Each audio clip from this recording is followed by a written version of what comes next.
Welcome to the Troublesome Terps, the podcast about the things that keep interpreters up at night. And somebody who wasn't kept up tonight is Jonathan Downey from Scotland, where everything is quiet and sleeping. Isn't that right, Jonathan? Yeah, it seems like for some reason everyone decided to go to sleep. It must have been the change of clock recently. Now, there could not be Troublesome Terps without the only Troublesome Terps host who has been on every single episode. The man himself, our editor-in-chief, our organizer in Doodle, Alex Drexel. Good evening, everyone. It's good to see you all. And yeah, it's good bragging right. The only one being on all the episodes, but there you go. I'm the guy who has to record everything. Yeah, well, now you can take this acronym with you, Alexander. BFOQ. That's a Bonafide Occupational Qualification. You've been on every episode. Exactly. Speaking of qualifications, we have a qualified industry researcher with us, which is the wonderful Sarah Hickey. Good evening, Sarah. Hey, everyone. Good to be here. Today, we're going to talk about a particularly troubling topic, and that is interpreting in conflict zones and crisis regions. We all know that interpreting is taxing enough as it is, but interpreters working in these conditions take it to a whole new level. One who has a lot of experience in this area is our special guest today, Antonio Posada. Welcome, Tony. Hello, how are you? Hey, drum roll. Hey. Good to have you with us. Maybe great to be here. We can kick this off, and you can tell us a little bit about yourself, your background as an interpreter.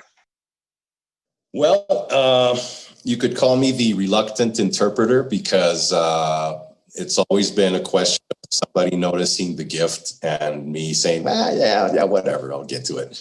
I started out with my father, and then he was like my first mentor. He was a polyglot. And then the headmaster at a school where I finished high school, who was also another polyglot, and they noticed something. I eventually was very shy about my Spanish because I'd grown up in South Dakota, and I didn't speak Spanish. My father wanted to learn English really well, so we never spoke Spanish at home, which was really absurd. When I came back to Colombia, having been born here, everybody in school called me gringo. My brother and I have a younger brother. We were both the gringos to this day. And I ended up going to school in Canada, in UBC, and I studied Spanish. So that's where I got started. And throughout my career, which spans 30 odd years or something, I've lost count. I always fell into things, which is perhaps something that you were thinking of asking. I don't know.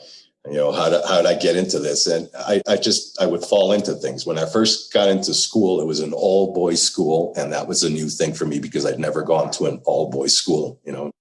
I went to public school in South Dakota, and over here it was an all boys school, like very European in style. And the only point of communication was the pop songs of the day. Classmates who had no patience for me found that I could translate the words to the songs of the day. And in those days, it was Bee Gees and... Use some soundtrack music right here. Right. It was a lot of Bee Gees, and then some of the more sensitive spirits went for Cat Stevens. Good choice. Oh, nice. So I found myself training sight translating song lyrics. And then I started moving into translating or interpreting because of need. My father would just like lasso me in to help him out with a client. I'd pick one of my father's clients up at the airport, or I'd help out doing like legal translations because he was an attorney. And then from there on, it just became a question of translating or interpreting when it suited me, which meant that it interested me, that it allowed me to scratch an itch I had. If it was something interesting, then I would do it. And it was only in the last, actually, 20 years that I just went full in, and this is what I do. This is what I do. I do a lot of text. I do We have a little company, a little service company here in Bogota. We do a lot of like massive text projects, 800,000 words and like 10, 15 day delivery. We put together teams in 4 or 5 countries, 40 people. We'll take and we'll do OCR and BTP on text so that we can process through the usual tools, whatever people have, whether it's Trados or WordFast or whatever. And then the interpretation simply came from that. What's the biggest business in the country? What's the biggest client in the country? You end up working for that, for that 800-pound gorilla, no pun intended, because we're going to talk about gorillas, but different kinds. And in Colombia, foreshadowing. But Tony, what would you say is the percentage of translation and interpreting in your sort of for your business, and is that more or less representative of your market, sort of in terms of the share of both? Hard to say. I think in my case, during COVID times, interpreting has gotten bigger. Mm-hmm. Simply because people seem bigger. That's interesting. Yes, it's gotten bigger. It's gotten bigger because a lot of clients who were not into doing on-site events suddenly found that they had no meetings, no travel, no nothing, and they had to allow people in their organizations to sit in on meetings, and they needed interpretation. So it's gotten pretty crazy. I've normally I would have maybe an event a week, and nowadays I'll have things like every day, and sometimes stuff overlapping. I'll start a 2-hour event in the morning, and I'll do a 4-hour event in the afternoon with a different client. We had an event with I forget the name. It's an international organization. They run I'll look it up.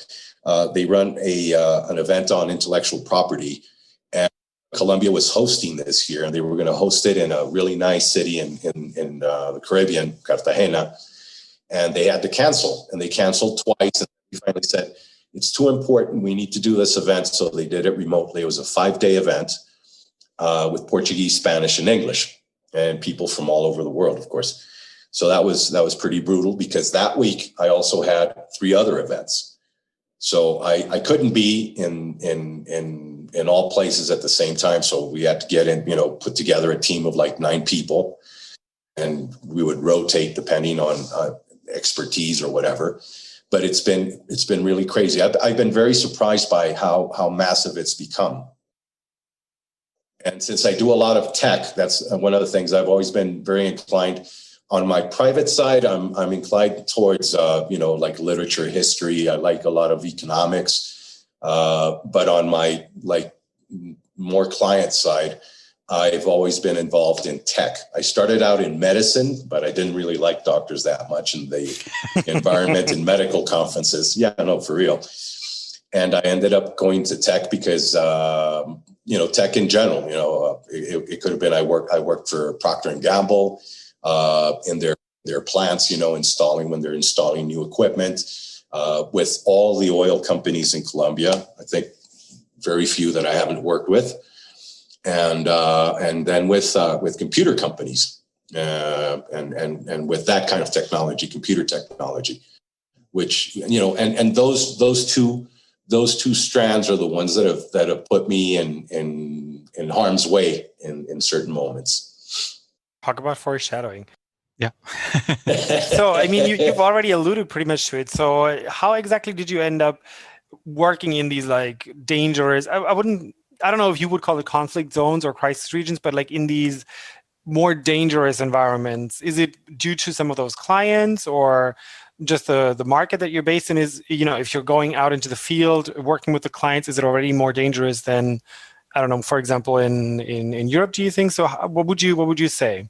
Well, that's an interesting question, because what is a conflict zone? When we talk about a conflict zone, I start thinking about Colombia, and I'm thinking, okay, let's look at, 60 years of history. Bottom line is that this is a country that has always been in conflict. It's different in terms of the linguists that work in like Iraq or Afghanistan or things like that, which feed a kind of like a morbid interest in like the press or even the general, because you're embedded with soldiers and you might be going from door to door looking for rebels or whatever. These guys end up getting shot and killed a lot of times. They get left hung out to dry by occupying forces a lot of times, if not most of the time. Over here, it's different.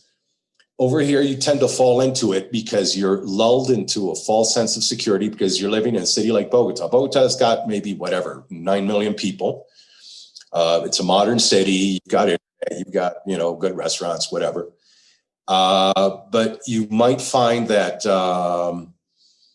a 30-minute flight away from Bogota on a private plane, and you're in an actual conflict zone with actual guerrillas, with actual army operations. And that's how somebody like me ends up in the wrong place at the wrong time. You guys remember BP? Of course, Jonathan would know a lot about BP because very active in Scotland and whatnot. BP sold their operations in Colombia to a company called Talisman Energy and another piece to the state oil company. I get into this. I get picked up in a bulletproof Toyota and taken to an airfield. Well, to the airfield in Bogota, to the El Dorado. It has like a separate private aviation area, and we get put into a Beech King Air 200 for like 8-10 passengers, and I'm sitting there. We're heading towards Vichada department. It's on the border with Venezuela. And literally, as we're landing, there's an army colonel at the front of the plane. He's standing right next to the pilot, right behind the pilots. And he's asking the pilots, Captain, would you please fly over that way? So he could show some security people that come in. And I'm thinking, oh my God, this colonel is the brother of a friend of mine.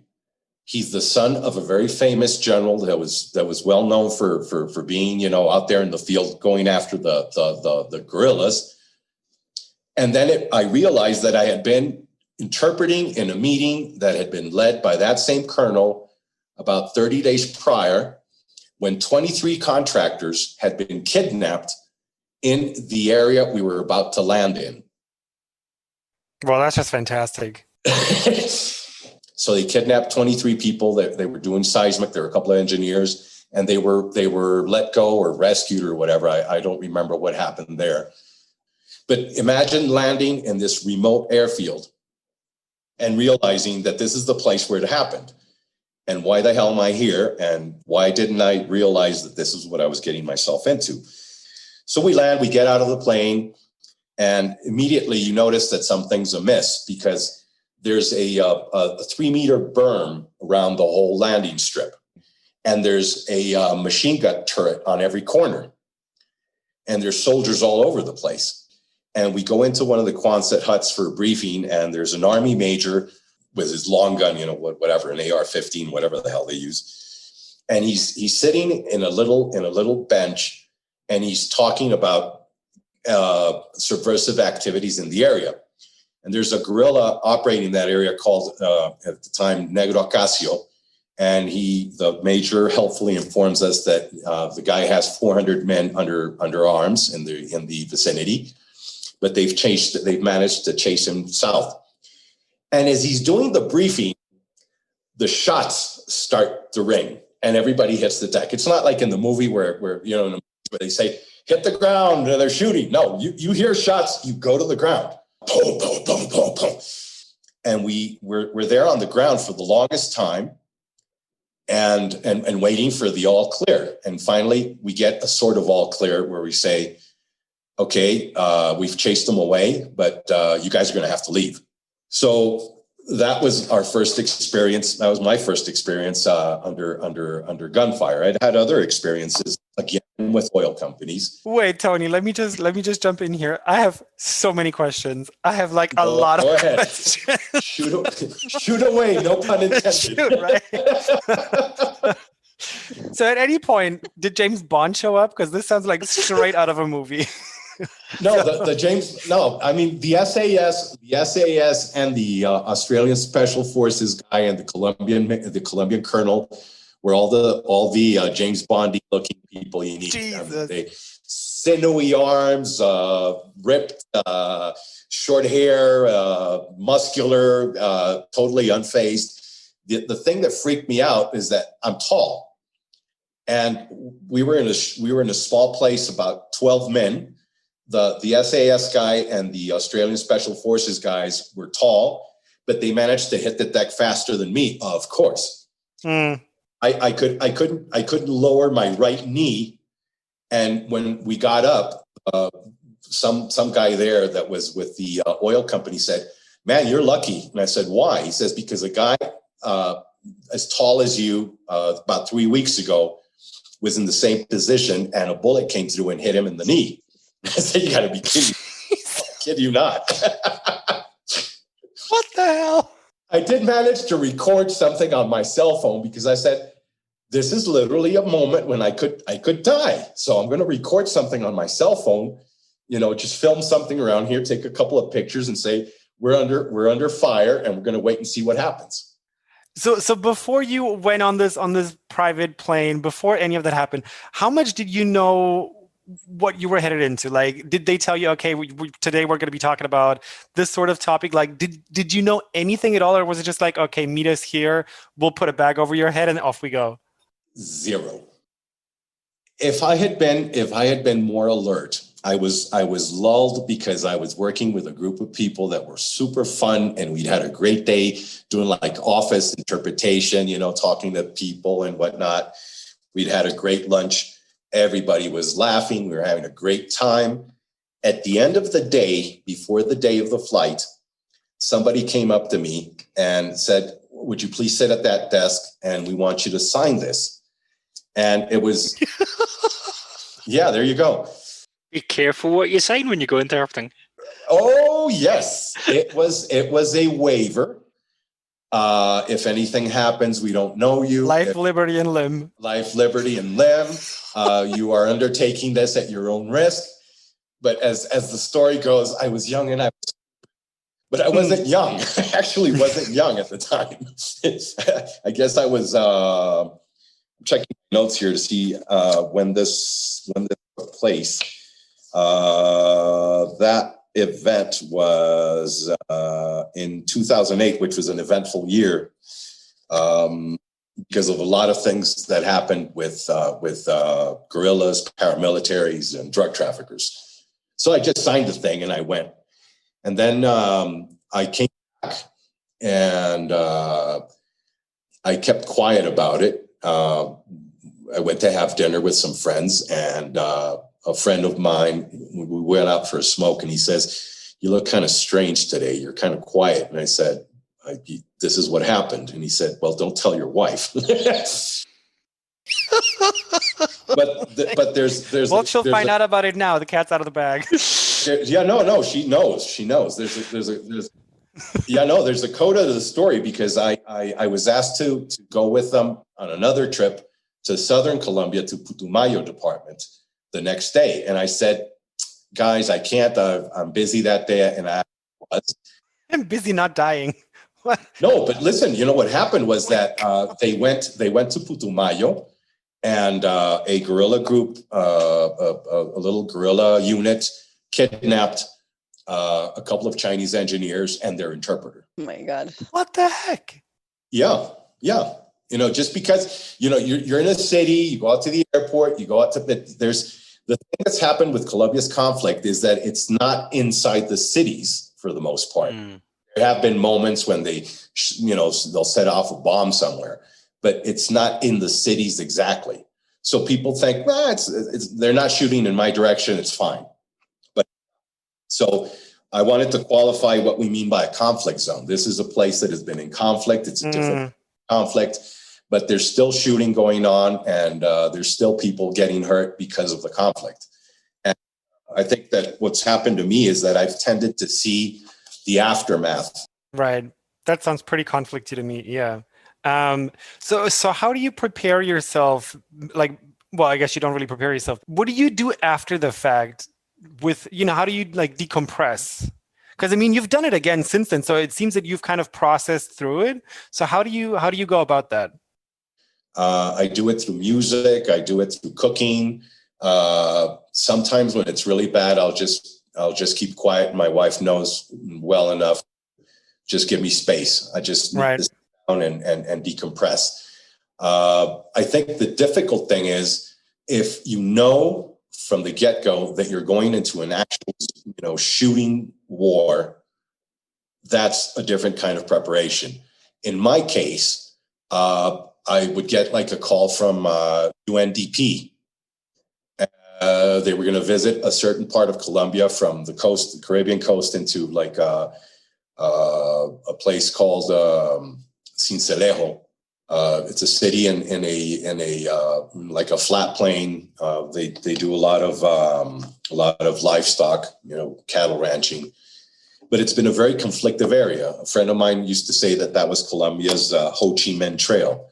It's been a place that has been peopled by smugglers of all sorts of things and people for the past 400 years. And it's also been an area that's been riven by conflict, by actual conflict between drug traffickers, paramilitaries, guerrillas, and so forth.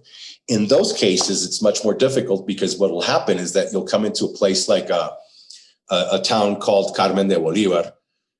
We drive in a United Nations Land Rover. They taken the flags off because something had happened to a United Nations vehicle earlier, sometime that month or something. And we go into Carmen de Bolívar. Carmen de Bolívar had experienced a massive, horrible paramilitary attack. And as we go into the town, I see like the chipped pieces of buildings, and I turn to the UNDP guy here in Bogota, and he nods. Those are bullet holes, and there were sandbags all around the town city hall. And we were going to meet with a group of civilians from the town that were going to talk about their experience with the paramilitary attack. And that's what you're not prepared for. You're not prepared for the emotion of the stories. And these are people that have been silenced in many ways. Been silenced by bullets. They've been silenced by neglect, government neglect. And when somebody from the outside comes in, they want to talk.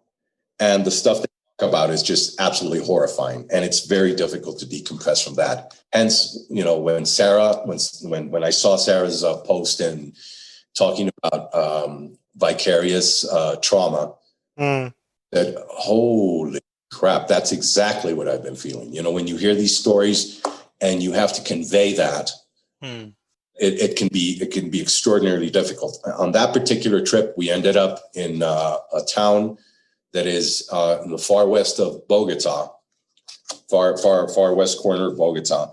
It's called Facatativá. And it was at the time a place that a lot of displaced people would come to. And we interviewed a girl, maybe about 13, who was too damn wise for her years. She'd been through too damn much. And we were in a school that she went to. And there's a Dutch expert from UNDP was asking the questions, and she asked, well, what is your day like? And she describes coming down from the house she lived in. And she made a very pointed note that she had to watch out for the men. This was a girl, only 13, but she already knew what the stakes were for a girl. So there's a different point of view with regard to conflict when you're getting it in that way. When the child is telling you without, she clearly was incredibly resilient, but I had a problem at some point with my interpretation because I was just choking up. I was thinking, this is horrendous. She was proudly showing her school, and it was just a really scrubby little school with a limp little tree in the middle, and she was so proud of the garden and everything. And I was just ready to cry, because it was like, who knows what she's been through, that this place we're in, which is terrible, is excellent for her. She's talking about how the older children save the snack that they get from the government to give to the younger kids who don't have enough to eat at their, in their homes. And these are all displaced people. They're lost in their own country, and that's what's really hard about that kind of conflict, because you're seeing the aftermath. You're seeing the results of failed government policy, of violence, and when you have to convey that, it's very difficult. It really is. Yeah, Tony, one thing I've been wondering while I listened to you was, do you sometimes find yourself having to, change your interpreting technique, or maybe do things a little bit differently than we are getting told at university, or, different from what the textbooks say on how to do interpreting in terms of, neutrality and that kind of stuff? Do you find yourself sometimes having to adapt in order to get through the situation? That's a very, very thoughtful question. Let me think here a second. The short answer is yes. Okay. The short answer is yes, and I think that the current problem, the writer Cory Doctorow says we're in an epistemological crisis, and I think that's true. I think that we're at a point where you have to wonder if neutrality is actually the way to go. I mean, if you're going to that kind of interpretation where you're just droning, you're saying, for reasons to do with the spread and intensity of armed conflicts since the early 1990s. No. Somebody there, a person from a small town, is on the verge of tears, and I feel, do have to convey the level of hurt, despair, as hurt and despair as best you can. Mm-hmm. You do have to find a way to protect yourself, but I think at this point in time you can't be neutral. And I remember describing to Sarah a different kind of conflict, a different kind of problem, which was working with mining companies. Mining companies are experts at putting lipstick on pigs. When you hear an extractive industry representative talking about sustainable practices, about environment, I have been to these mines. I have seen these huge holes. I have seen the slag heaps. Give me a break. The environment is going to be destroyed. And I had to stop myself once with, and I don't care about saying their name, was with BHP Billiton. They were going to change the course of the Rancheria River in the Cerrejón mine, where they mine a really high quality coal. It's an open pit mine, and in that case, I was not an interpreter. I was actually going to do a voiceover for a corporate video that was explaining why there was no environmental issue with the river. And the Guajira Peninsula is a desert, and it's a place that I particularly love in Colombia, that I've been to many times. And I said, hell no, I'm not going to do this. I just stood up and I said, I'm not going to do this. I will not condone this kind of thing. That's BS. You're going to hurt the indigenous people there. You're going to ruin who knows what in the environment, because you're going to move the river so you can get to the coal underneath it. Forget it. So, to your question, Alexander, no, I think the time is long past being neutral. We are we are where we are because of a false sense of a need to be neutral. Mm-hmm. I remember one of your shows, I don't know which one, was talking about performative or interpretive or whatever. I don't know. You had some sort of technical term for it. I forget. That was the interpretainment. The interpretainment, yes, exactly. You know, when I'm with a multi-level marketing company, and there I am doing consecutive, but they play ABBA's "I Have a Dream," and there I am, you know, with a candle. I have a dream. You're all going to lose all of your money and give it to me. That's a job. Yeah, exactly. That's a job. So yeah.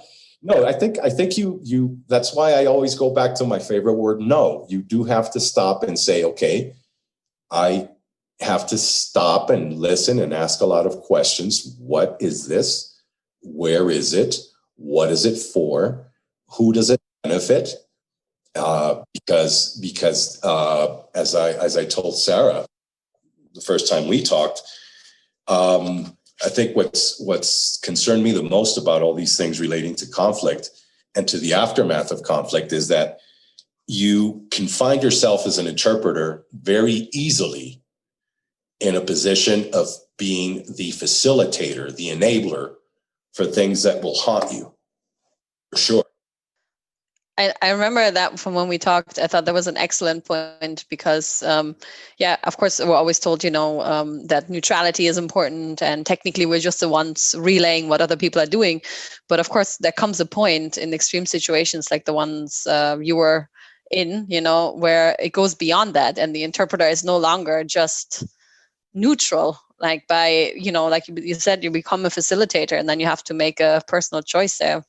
Oh, sure.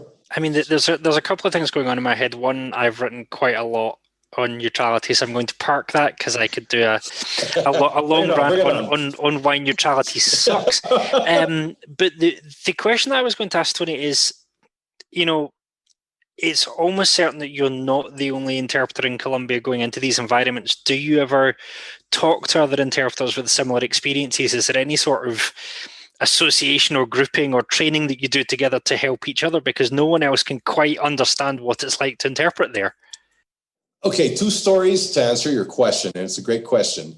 Story number 1, there was a United Nations cities event in Bogota, and we set up a little group, and I was talking with a group of friends, and there were a couple of friends, French interpreters.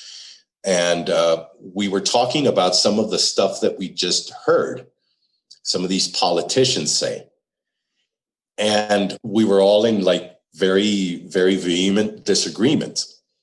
And one of my colleagues and a friend for many years said, you know what, I was in the booth about 3 months ago, and there was, I can't remember what Colombian politician was talking.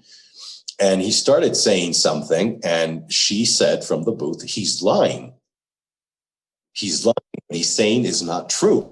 Yes, you can spread those. Yeah, just open those eyes wide, and I'm going to put eye drops in there. I mean, we've all said that, maybe just not on mic. Right. No, but I mean, to Sarah's question, I mean, you do have to ask yourself if you come to a point where something breaks, where you cannot really. I mean, you're what are you if you're just taking money and you're yes, it's your job. Yes, you were trained to do it this way. Yes, yeah, you're trained to be neutral. But suddenly, I'm trying to remember the name of the interpreter who was interpreting for Trump in Finland, and all the brouhaha about that particular moment with Putin, and about somebody saying they're going to subpoena her notes. And I laughed. Yeah, go ahead, subpoena a consecutive interpreter's note. Good luck with that. Yeah, we did a special episode on that. Yeah, I know. That's why I mentioned it. But I was thinking. I felt so much for her because I was thinking, what do you do sitting behind this idiot and having to interpret that? And I know State Department interpreters. I know these people, hyper professional, hyper competent, hyper well trained linguists, having to sit behind somebody and listen to these things. It's a tough call. I think that's something that Dr. Downey will have to write about. Get to work, Jonathan. Go for it, Jonathan. I'm just letting you take this one. I'll take one for the team, but go ahead. But I think one of the things that's really jumping out at me is when I was doing my PhD, I had a supervisor by the name of Graham Turner, and he's a sign language specialist, and he says that we have to move away from thinking interpreters are just relaying meaning and realizing that most of the time when we interpret, that we're not relaying meaning, we're helping people create meaning. They're negotiating what this means, and negotiating. And your story is about, when you know the mining companies coming in and you know what they're going to do, there is an ethical responsibility that arises if you're going to decide, I don't care, I'm just going to take my money and go. Some of it, I guess, is beforehand. How much of an option do you get? How much briefing do you get when you go, is this BHP Billiton doing HR, or do you know, all right, they're trying to move this river? Do you always know exactly what's going to happen? Or is it just BHP Billiton's on the phone, can you come and interpret for us? Well, Jonathan, I think that the honest answer to that question is I'm 60 years old and I'm in a different position in my life. I mean, this is something, if I could just remember the Shakespeare quote, many lives or something like that. I was a different man when I was 30. I was a different man when I was 40. I had different needs. I had different stresses. At age 60, I can look back and say, when I was 40, BHP Billiton called and I'd just jump on a plane and go. But it's after the fact, when you start thinking about things, that this comes into play. So I think that one of the big problems is making it too academic in the sense of what you're conveying, what is meaning, and all that. I think we have to become a little bit more tribal in the good sense, and we do have a right to demand more information. And I think we do have to take personal responsibility for working for certain types of clients. So the bottom line is I no longer work for those types of companies because I've come to a point where I say no. If you're gonna wreck some part of the country that I absolutely love, and you're telling people that according to your metrics it's going to be fine, it's not. Because I don't know if you guys will agree with me that I think something that has never been, to my knowledge, spoken of academically is the fact that we're not, in some high-minded sort of way, conveying meaning, helping to reconstruct yada, yada, yada. We are flies on the wall. And like flies, we have compound eyes. And we have like this enormous apparatus, antennae that are listening. We're catching all sorts of meaning from physical expression, from body language, from tone of voice, the good old register and whatnot. We're capturing that. But as flies on the wall, we're capturing other deeper things. Like when somebody comes in and talks about faith in extractive industries. I went to an event that was all about faith in the extractive industries, and my head exploded. That's what they called it? Yes, these were actual priests talking about community outreach and whatnot. And I was thinking, I try not to become cynical, but these companies will go in and negotiate with any government in the world. If things were not that way, nobody would have drilled for oil in Libya under Gaddafi. Just saying. So you can paint it any way you want, but we're at a point in the history of the world where positions have to be taken because the consequences of not doing it are massive. Yeah, I like the point you're making there about, sometimes often I find in the interpreting community, we talk about interpreting in too much of an academic sense, the way it's supposed to be, the way it's intended to be, but often like in a situation like like yours or other people I spoke to as well, it's not that perfect. It's not laid out like in university. The situations are far extremer, like your situation, or I interviewed someone who works in pediatric care clinic with lots of kids that are, about to die and things like that. And it's just not the same, right? How can you just talk about the level of neutrality that's needed? And it sounds like, the human side of the interpreter is often forgotten, and it's sure partially we're supposed to be the middleman, the fly in the wall, but we are humans. We cannot fully take that human element away, right? Right. That's what we talked about with the effect on interpreters and the lack of care. I remember, I think in some missions you were saying as well, everyone on the mission, or sometimes everyone in the hospital as well, the other person I interviewed, they all got this aftercare, to deal with trauma, except for the interpreter, who was maybe even more involved because they process the emotions as well, through them. Let me ask you guys a question. You're in Europe, and you would think that Europe has much more sense of those types of things. A lot of times I find that here in Colombia, the interpreter, we're just the help. Just brought in, and there's your booth, and just do your thing.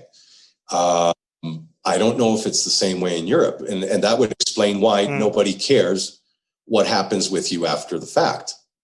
Well, I personally and this is more just from people I've talked to due to my job in research, I've heard this from a lot of people around the world, that they are complaining that the interpreter is often just seen as the little helper, in that sense. So I moved my YouTube channel from just being me talking to being interviews, and the first interview I did was with another PhD researcher, Dr. Jules Dickinson, and she does what's called professional supervision of interpreters, which is very like clinical supervision of doctors. And they were saying with sign language interpreters, they can go from, conference on whatever one day to the police going someone's house to take a rape statement the next. And literally, it's the same interpreter doing whatever, because there's a shortage in every country in the world. Yeah. And so the sign language interpreting community in the UK is slowly learning, and in some places learning quite quickly, that you can't expect interpreters to be able to be in really emotional, really difficult situations and not have support. But on the other hand, the conversation that they're having as well, who picks up the tab? And this is the trickier conversation, where if you have an interpreter with an employer, then you can just say to the employer, your tab, your duty of care, deal with it. If you have a freelancer, then it becomes more complex. And certainly there are projects I've done where we've, I did a project with the Scottish Government, with their health service, the police, and with Heriot-Watt University. I was on the project team, and we built a support package for new interpreters. And the bit of the support package that they said they've got the most value of was that professional supervision that started with, okay, let's talk about what resilience is and how you build it before you get into the difficult situations. We limited what they could go into for good reason. But this is the question of the interpreting world in itself is only just waking up to the issue. I know of 2 or 3 studies on emotional interpreting. There's probably a few more now, but I only know of 2 or 3. But that's because I've been seeking this stuff out because of what I've been getting into with writing. Right. No, and let me ask you a question. I think that the big problem with regard to that is we're in a peculiar moment where you have large tech companies talking about the gig economy. Mm-hmm. And I'm thinking of a moment where, they would want us to all be on bicycles with a backpack, suitably color, with the branding and whatnot. And we'd be carrying our portable booth in the back and headsets and whatever. And we don't exist. We're not actual employees. We just do the gig. We get paid with a credit card. Goodbye. Thank you very much. But it can't be that way. It can't be that way.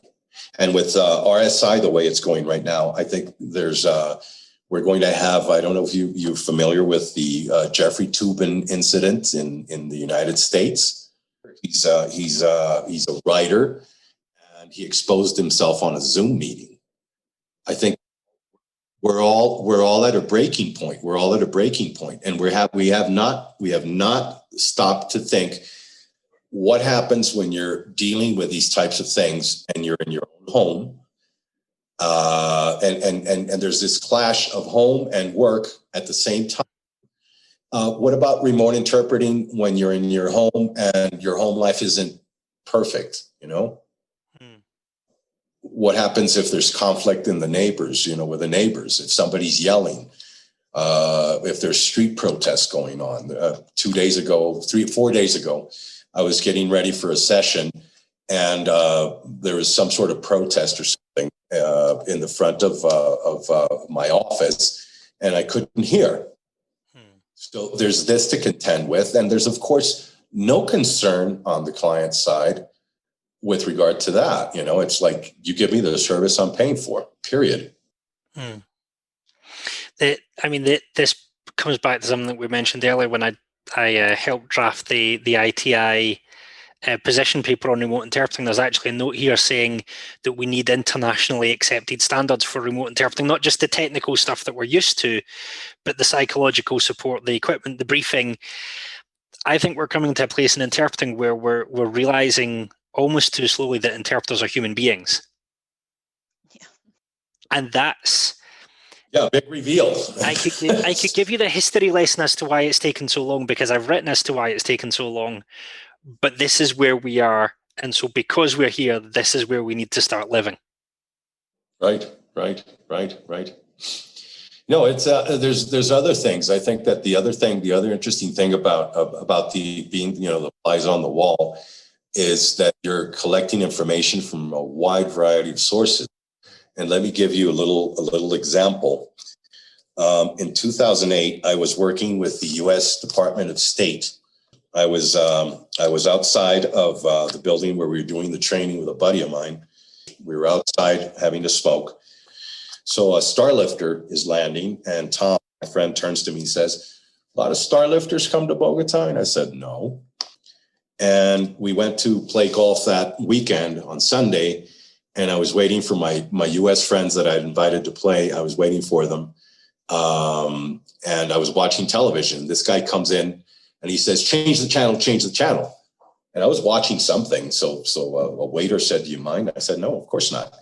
And that's when we found out that the Colombian Air Force had attacked a guerrilla camp in Ecuador, just right at the edge of the border between Colombia and Ecuador, right across the border, actually. And it killed a major Colombian guerrilla commander, Raul Reyes.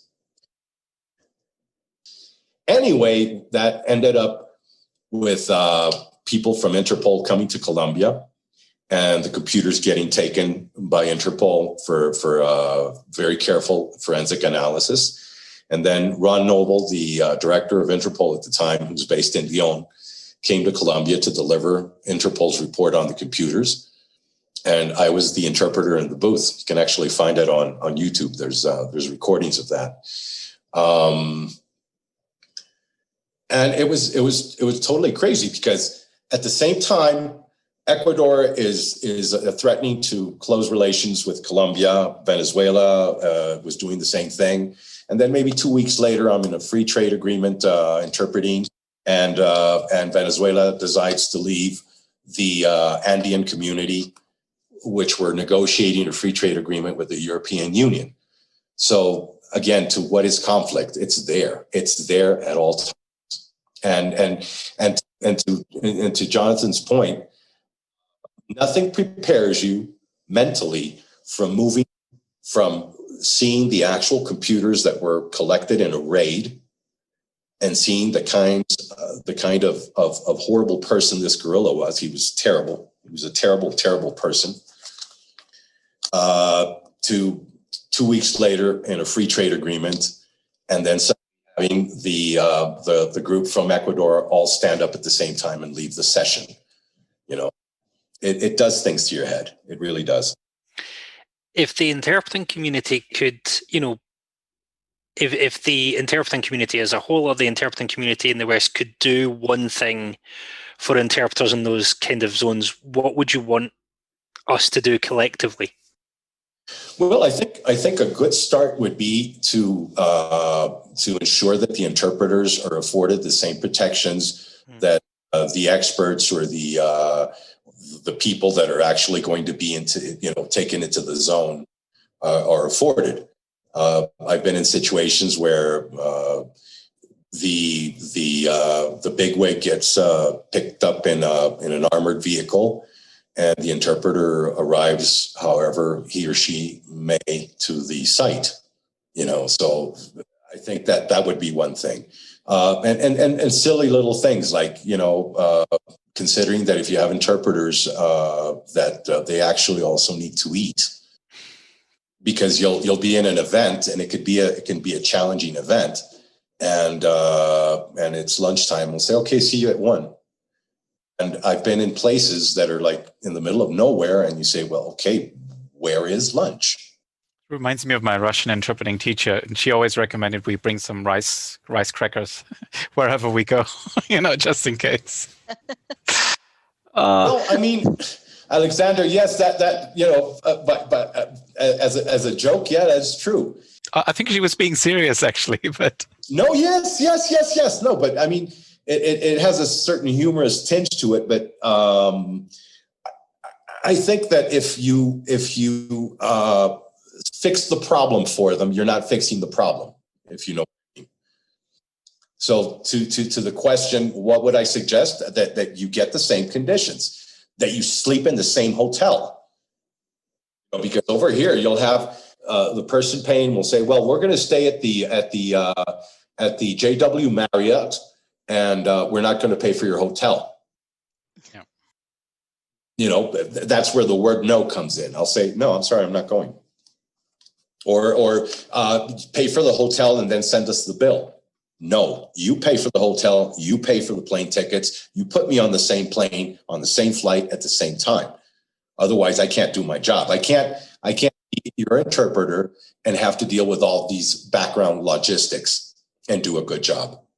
And I don't want to be in a position where I have to give you an excuse. No, I'm sorry, I have the special super saver flight and they canceled it and I can't go. You don't want to be put in that kind of situation. So I think that when you fix things out of a good faith effort to be helpful, I think you're not helping the wider effort of interpreters as a whole. And that means rates, that means just general conditions, the fact that you need to be able to have, you be able to take a break, to take a step away from the table. Things like, for example, when meetings run long, and if it's some high-powered negotiation or something, they don't care. But you can be wrecked. I mean, if you've been working straight for 8 hours, switching over, and it's like a really contentious type of negotiation or something, or it's the types of things that I've done with like UNDP or visiting an area that was formerly controlled by the guerrillas, which was like mind blowing. We went to this village where there's a dam in Caldas department called Miel on the river, honey, and they were looking at sustainable hydropower. So one of the things they needed to do was to interview people in villages and ask men, women, and children what their lives were like, how were they better, what had changed, and whatnot. And I was looking at this through my eyes in my eyes and my ears as an interpreter, but also as a Colombian who knew what the meaning of the place I was in was all about. Marquetalia had been the site of a major guerrilla operation in the 60s, no, in the 50s rather, that started off the FARC, the FARC guerrilla group. And now it was quote, pacified. It had also been an area that had been the seat of massive drug trafficking activities, massive guerrilla activity, and also massive paramilitary activity against the guerrillas. And what I noticed was that when you interviewed the men would say, oh, it was so much better in the past. And why was it better? Well, no, they would bring out, they'd have these big parties, and they'd roast a whole hog, and there was beer for everybody. And then you'd go and interview the women, and the look faces, they were very reserved. They didn't want to talk. You could tell that it had not been a party for them. In the times, they may have been just serving drunk men food and drink. But I'm sure it was a lot worse than that. Mm-hmm. It's a tricky thing, to deal with these issues. It's really tricky. I don't know if it's going to be easy to build standards. I think we need to set up a series of things like just making sure that simple things get done, that people get paid on time, that there's a standard for that, that we agree without falling, because it's a funny thing. You'll have very large companies basically exercising monopoly powers. But if a group of independent professionals such as ourselves try to organize collectively and set rates, then that's illegal monopoly. It's illegal clean of competition, without acknowledging that the level of training and effort and practice and preparation that this takes needs to be paid commensurately. It's not just some hourly rate. And now with RSI, I imagine that you guys are getting the same kinds of requests that I'm getting. What's your hourly rate? What if it's only 20 minutes? That kind of negotiation with a credit card, without realizing that you have to prepare, you have to understand what it's going to be, you have to understand the terminology, you have to connect earlier, you have to do sound checks, you have to make sure your internet connection is fine. So no, it doesn't work that way. And it's very difficult to find a way to establish those standards and to make them universal. When we talk about competition, then you have, I've kind of surveyed very informally what happens in different countries, and you have different rates, and you'll suddenly find that if a country is in dire straits, translators and interpreters in that country will gladly work for pennies, simply because there's nothing else happening. Now with internet, the internet enables those kinds of things. So it actually enables more exploitation, and it actually will enable odder forms of interpretation and odder forms of situations of trauma, because who knows what we're going to see over the internet, It's interpretation. What if it's nobody in the U.S. wants to interview children in cages on the U.S. border? What if you do it over Zoom? Is it going to be easier? Is it going to be less fraught? Is it going to be less emotional? Forget it. It's not. Yeah, I mean, from what you're saying, and a few others I interviewed, it's just on the one hand, there's maybe in some cases, like you said, you don't expect to get into those situations. But even if you do that, first, the interpreters are not being taken care of the same way. You don't get the same protection. And then you especially don't get that aftercare as well. And the interpreters are just left to deal with, with it themselves. So, I mean, do you have any recommendations for, interpreters who still work in any of those either crisis regions or other situations that are extreme like that? What would you recommend to them from given your experience?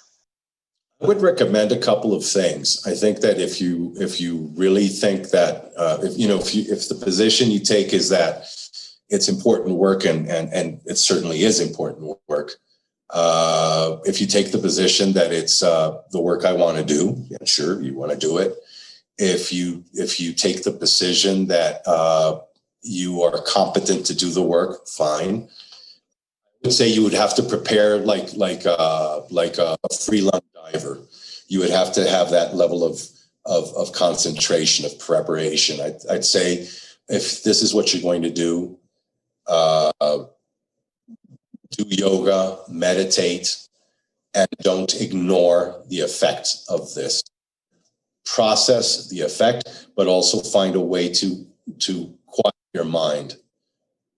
Because one of the things that I've noticed is that in certain areas, in certain markets, you'll have this attitude of, you'll get over it. You will have people who will fall in line and go all in. And I see that a lot with people who do military type translation interpretation.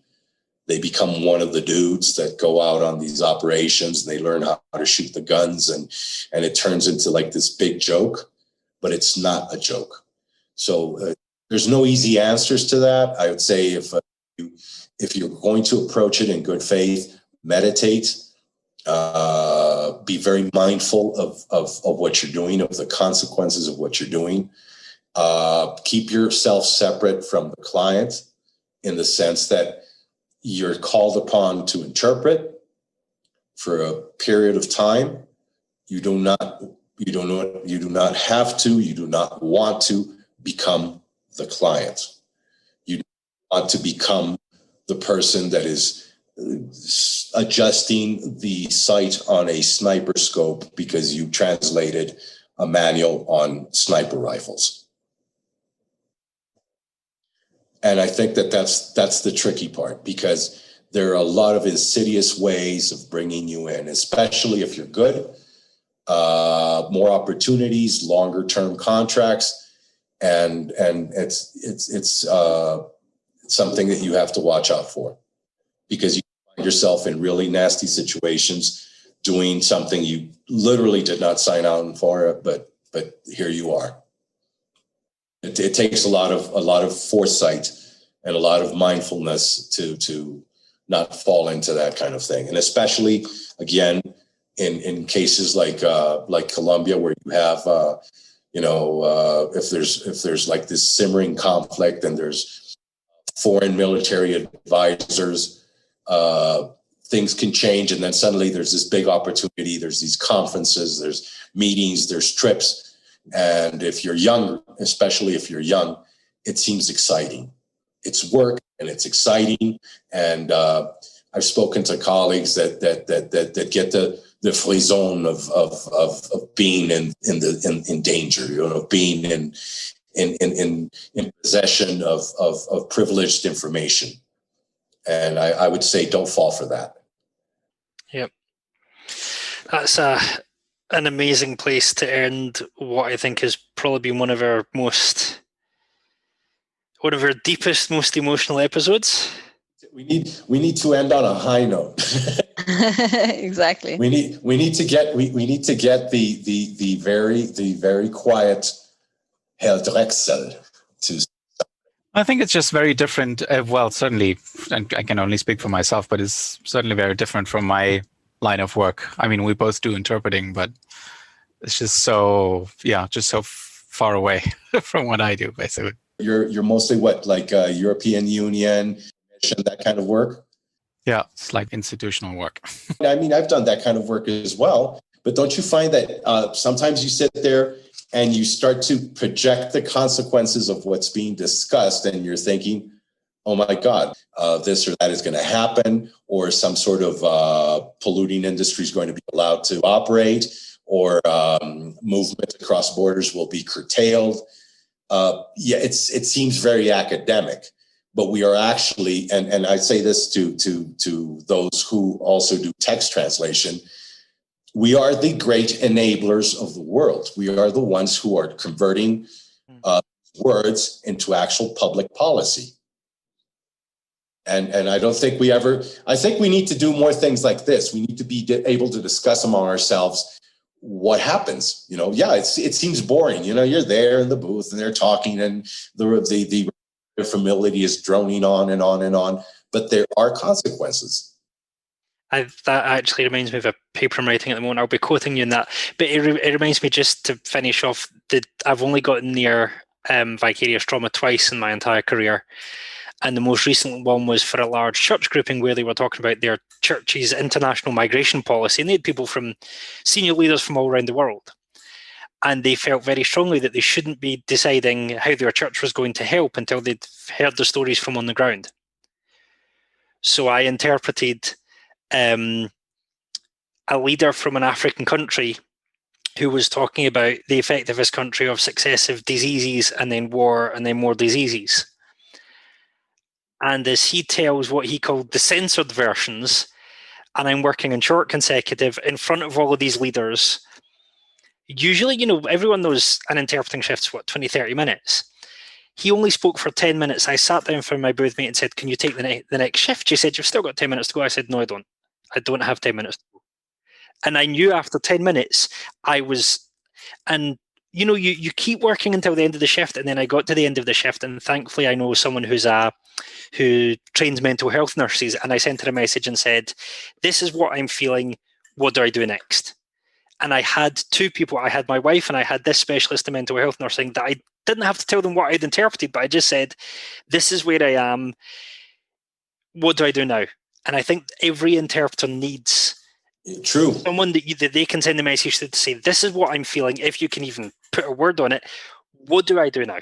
There's the answer to the question that's been popping up again and again. What do we do? Take the stigma away.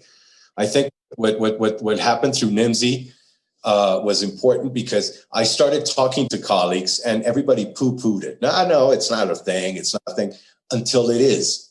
Until my colleague who was looking at child porn and totally feeling distraught and destroyed and freaked out. She had me to call and I was able to talk to her and console her and take her through it. But it was ad hoc. I'm not a mental health professional. So yeah, the stigma has to be taken away. It does. We have to find a way to make it maybe more formal. Some maybe leverage off these technologies where you have a place where you can call in to a Zoom meeting and say, I just heard something terrible. I just saw something horrible. What do I do? What do I do? Because you don't have necessarily the people around you who can help. That is I don't think I've heard a better finish for an episode that we've done. If we can help take away the stigma, job well done.